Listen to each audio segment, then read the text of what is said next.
Hello అండి, welcome back to our YouTube channel Bhagyas world.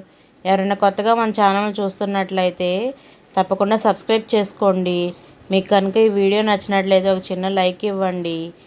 అయితే ఈరోజు ఏం చేస్తున్నానంటే దొండకాయ ఫ్రై చేస్తున్నాను.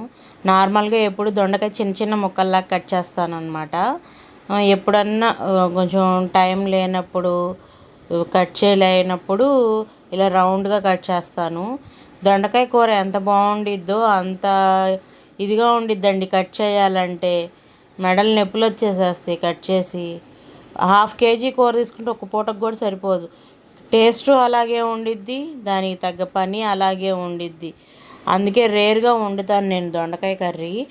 అయితే ఈరోజు దొండకాయ ఫ్రై ఇలా చేస్తున్నాను అనమాట. రౌండ్గా కట్ చేసేసి తాలింపు పెట్టేసుకొని, తాలింపు వేగాక నేనైతే కంపల్సరీ చిన్నులపై చితక్కొట్టి వేస్తాను. టేస్ట్ బాగుండిద్ది. అరోమా స్మెల్ కూడా బాగా వస్తుంది అది దంచి వేస్తే. అయితే తాలింపులోకి కొంచెం తాలింపు గింజలు వేయలేదులేండి, ఇంట్లో తినకూడదు అందుకని చెప్పేసి తాలింపు గింజలు వేయలేదు. జీలకర్ర వేసి చిన్నులపాయలు వేసి వేగినాక ఇలాగా చేసేసుకున్నాను అనమాట. కొంచెం ఇలా మీకు కనుక ఈ వీడియో నచ్చినట్లయితే లైక్ చేయండి. ఎవరైనా కొత్తగా ఈ ఛానల్ చూస్తే